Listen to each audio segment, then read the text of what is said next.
Next time you have an opportunity to make a difference for animals, will you be brave enough? Yes or no? G'day guys, welcome to Activity 14 and Activity 15. This is Spatial Dimension. The illegal trade in wildlife is a multi-billion-dollar industry, one of the largest criminal industries in the world. The flagship species driving public awareness towards this major threat to biodiversity at the moment is the rhinoceros. Across Africa, rhino populations have been decimated for decades. Notably, the demise in black rhino numbers across the continent by more than 96% in just 30 years. This is one of the most rapid declines of any large mammal. The stronghold of rhino, a cascading level of destruction, now sweeps remaining populations across southern Africa. This has sparked a knee-jerk public outcry that has put the situation onto a global stage in a seemingly bigger way than ever before. But is it too late? Has the last rhino to die already been born? South Africa alone lost 448 rhino during 2011 in target attacks for their precious and increasingly valuable horn. This year is shaping up to be much more devastating, with an estimated 600 to be murdered by the end of the year. Half of these deaths will be in the continent's premier park, Kruger, which hosts the world's largest population of rhino. These numbers may seem dramatic, but historical losses are far more significant. Since 1977, CITES, or the Convention on the International Trade in Endangered Species, has attempted to stop the global trade in rhino horn by maintaining an international trade ban. The annual cost of maintaining this status is now increasing dramatically. This ban has pushed the trade underground and onto the black market. Many believe this is now aggravating the situation. Despite toughening sentences, the scarcity and growing price of rhino horn is increasing demand. This is making a more viable option for poachers and middlemen involved with the trade. The horn, holding seemingly mystical healing powers within various traditional Asian medical practices, now sells for vast amounts to the end buyer on the streets in Vietnam. Vietnam is the current hotspot destination in the Far East for rhino horn trade, fueled by cultural heritage, economic growth, social status, and desperation for disease cure. I'm now heading to Vietnam to investigate the history of traditional Vietnamese medicine, the cultural beliefs that can easily go misunderstood by Western society, and the future of rhino horn use in the Far East. One thing's apparent, the fate of the rhino is at stake. The question remains though, is the solution to this raging war right under our nose? I've just arrived in Vietnam's Ho Chi Minh City, or Saigon as it's still affectionately known as by the locals. Now, this bustling urban sprawl is where we're going to begin our journey north through Vietnam and cover some of the truths associated with the traditional use of Vietnamese medicine. I've taken off my IFB hat, so to speak. We need to be very careful about how we put across what we're doing here in Vietnam. If we don't portray it in the right way, the locals can become very suspicious and reclusive, and we won't get any information at all.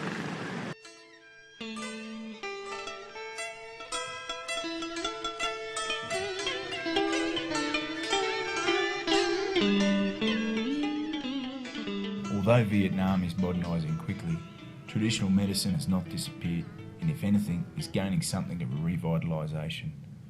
Traditional Vietnamese and Chinese medicine evolved together and arguably the development of the two is so interwoven that it's often difficult to separate. At the Museum of Traditional Vietnamese Medicine in Saigon, I play the dumb tourist, not the CEO of an organisation trying to help save the rhino from extinction. I learn of a long and time-honoured history here.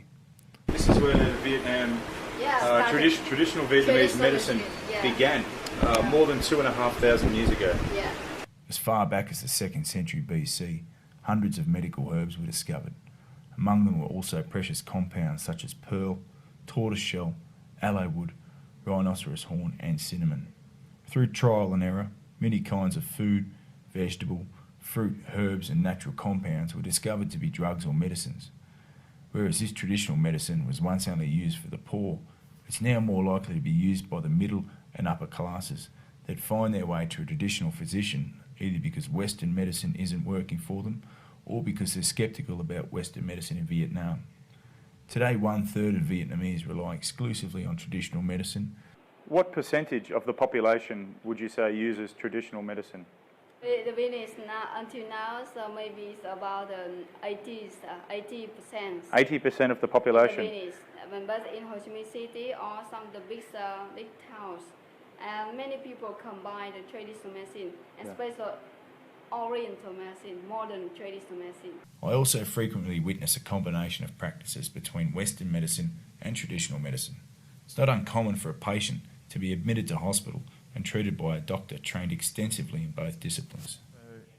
If I came to you with an injury or a sickness, you could give me a combination of maybe some x-rays in a hospital, but also traditional medicine? For the acute disease and inflammations, Yeah. Something like you have an inflammation of appendix, you must go to hospital to have an operation. Yeah. And especially for people with chronic disease, Yeah. such as nervous breakdown or asthenia, etc. Traditional medicine is very good. Traditional medicine. And the doctor should use the theory to diagnose and to treat the patient. Okay. The theory of yin and yang, you know. Balance Yin of. and yang. For the theory of 5 elements. If I was going to come here and study traditional Vietnamese medicine, how many years would it take me to learn? When you study grade 8 from high school, Yeah. maybe you have a contest, Yeah. the entrance examination. If you want to be a traditional medicine, Yeah. they will treat you in 6 years. 6 years. Yes, 6 years. Okay, so here we are at Fido Pharmacies, and they also run a museum here, the Museum of Traditional Vietnamese Medicine, where we've learnt that for thousands of years people have been encouraged to grow their own herbs at home. But what we also see here is the production of herbs on an industrial scale, where it's exported all over the world by the pharmaceutical company and used in conjunction, equally as important as each other, with Western medicine. This one is made from seahorse. Yeah. Okay, It's made for from sexual seahorse. weakness. Yeah, also sexual weakness. And this one is a combination of ginseng and deer horn. Yeah, the same ingredients. Okay. And the same dust. Okay, and it does the same thing. It's for male virility. Yeah, so the same with the virus so different because this good for long time. Good for long term. Yeah, and Okay. the virus a short time. To properly understand traditional Vietnamese medicine, we first must understand the philosophy of Eastern medicine, or Dong Yi, which dates back thousands of years. People belonging to Asian cultures are accustomed to relying on distinct health practices and beliefs that are significantly different from those of Western beliefs. These Western principles are so different that it's often hard for us to comprehend. We Westerners approach disease by assuming it's from an external force, such as bacteria or virus, or a slow breakdown of a functional ability of the body. The cornerstone of Dong Yi theory is based on the observed effects of qi, or energy, and the balance of yin and yang. Asian patients have a mindset where healthiness is a state of balance of qi, or life force, between physical, social, and the supernatural. They perceive the body to be whole and each part intimately connected. The system of traditional Vietnamese medicine across most of Vietnam is built on the foundation that all organisms are made up of the 5 main elements: wood, metal, fire, earth, and water. These have the characteristics of hot, cold, wet, and dry. An imbalance in qi can lead to an illness as it fails to travel through the complex channels of the body. Qi encompasses more than just energy. It is also the blood and fuel gathered and stored by the body. As I walk through the streets of Saigon, where traditional treatments are sold, I converse through my translator to the traders and the customers. The treatments are non-threatening and seem to have therapeutic benefits in calming patients and restoring their confidence. This is because the methods and medicines are so deeply rooted in Vietnamese culture. There's now also an increasing interest in using traditional medicine to supplement treatment of chronic illnesses such as AIDS and cancer.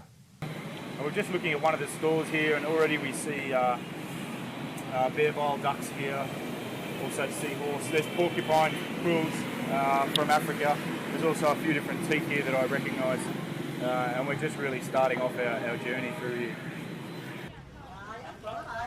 We found this small shop in downtown Saigon where all the traditional medicine shops are, and we're able to purchase vials of bear bile here without any problem whatsoever. Okay, so we've just been here for less than half an hour, walking down some of the back streets of Chinatown here in Ho Chi Minh, and it didn't take long till we started finding whole streets actually dedicated to traditional medicine shops, various things like bear bile available readily, wine with different types of snakes and scorpions and lizards inside, plenty of shark fin, lots of seahorse, porcupine quills. So there's really, you can see it's part of daily life over here. It's everywhere you look, it's everywhere you go.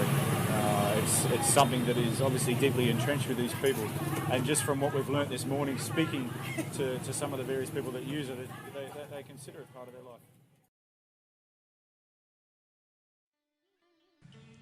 Through a contact in Saigon and some handy Google advice, I managed to get an appointment with one of the country's most renowned physicians, but I'd have to travel to get there. Deep in the Mekong Delta, only a few miles from the border of Cambodia, was my next destination. After riding as far as I could by bike, I took a longboat through thick jungle-like vegetation to meet this man.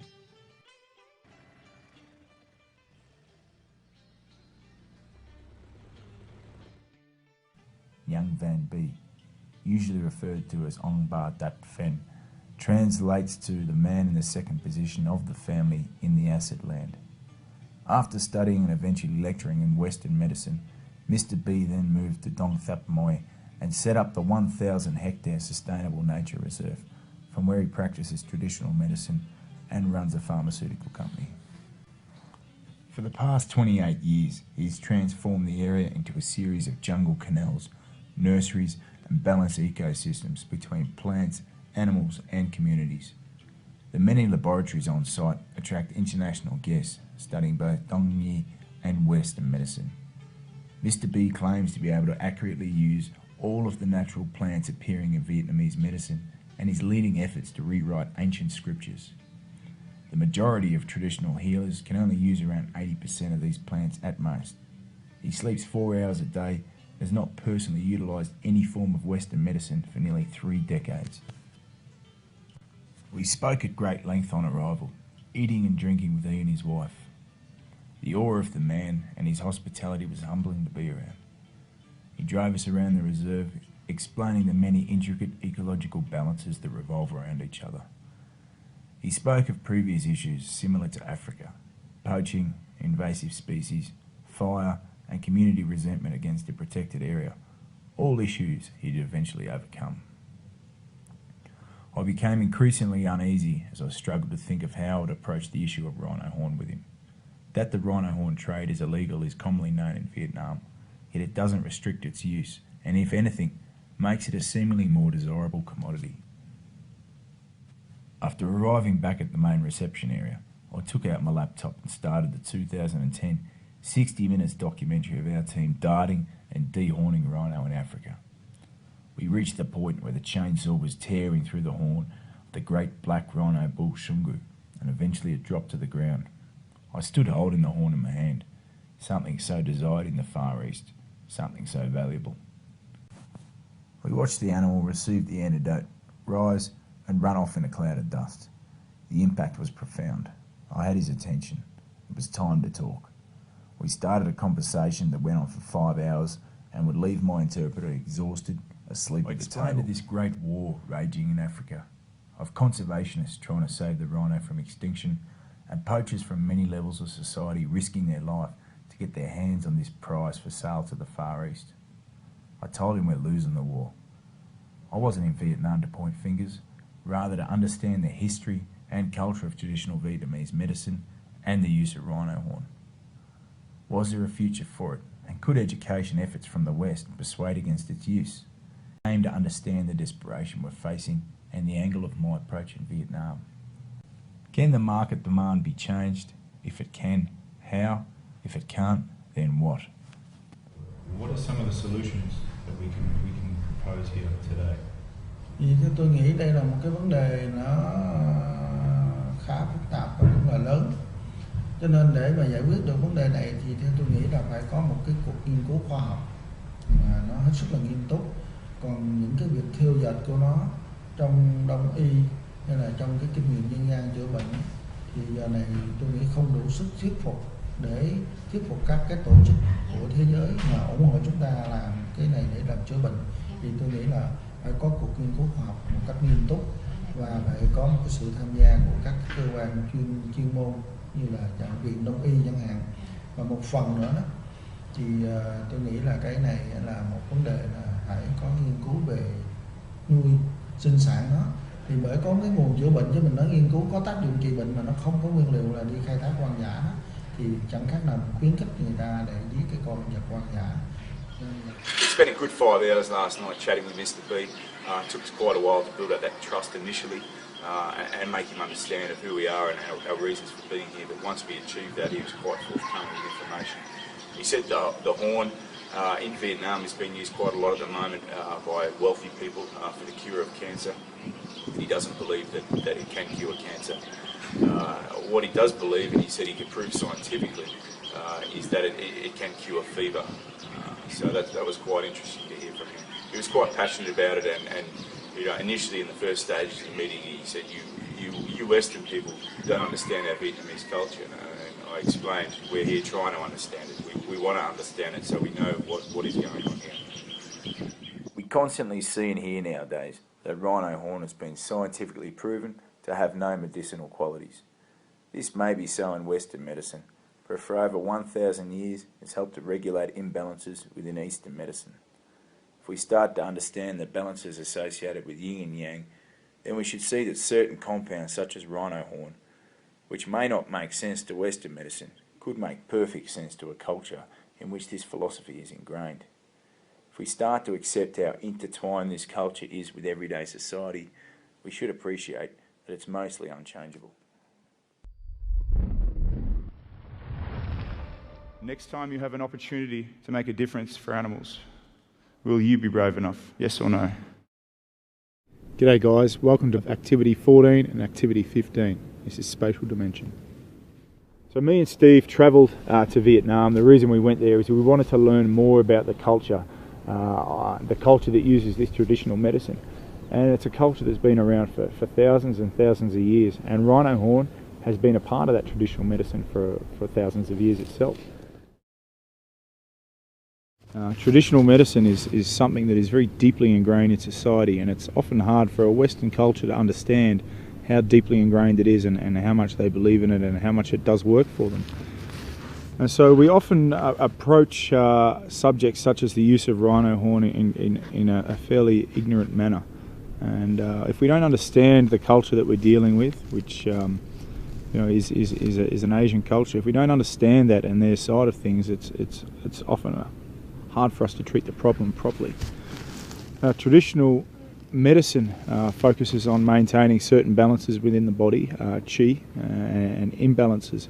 And when there's a blockage in some of the intricate channels that the energy passes through in a person's body, they use certain plants or compounds to try and free up those blockages. And rhino horn is one of the compounds that can actually correct an imbalance for someone who uses and believes deeply in traditional medicine.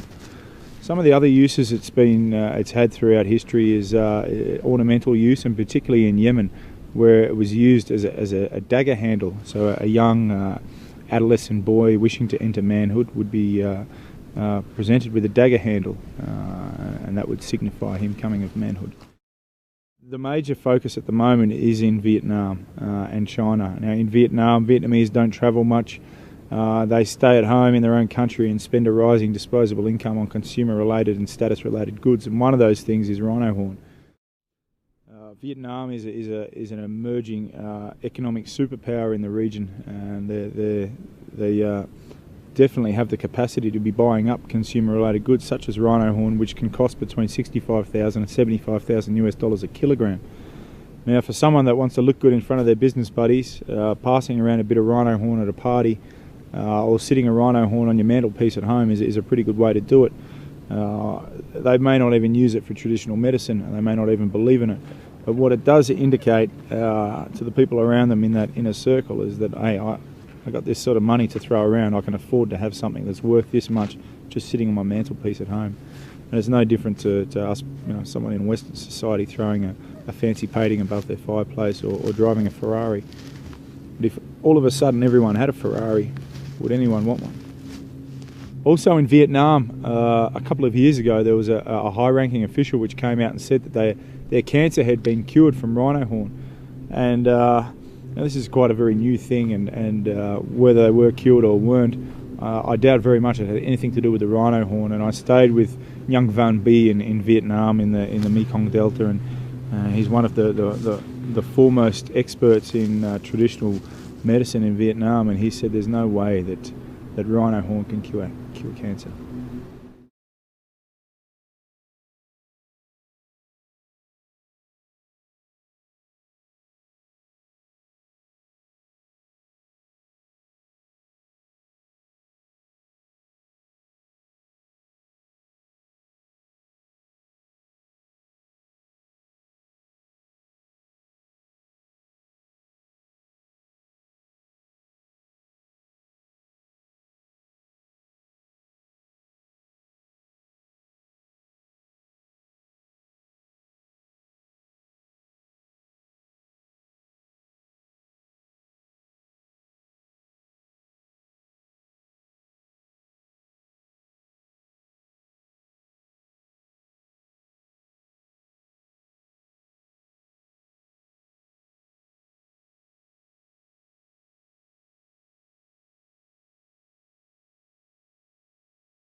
So thanks very much for tuning in today, guys and girls. Your teacher's now going to take you through an activity which covers some of the topics that we've spoken about today.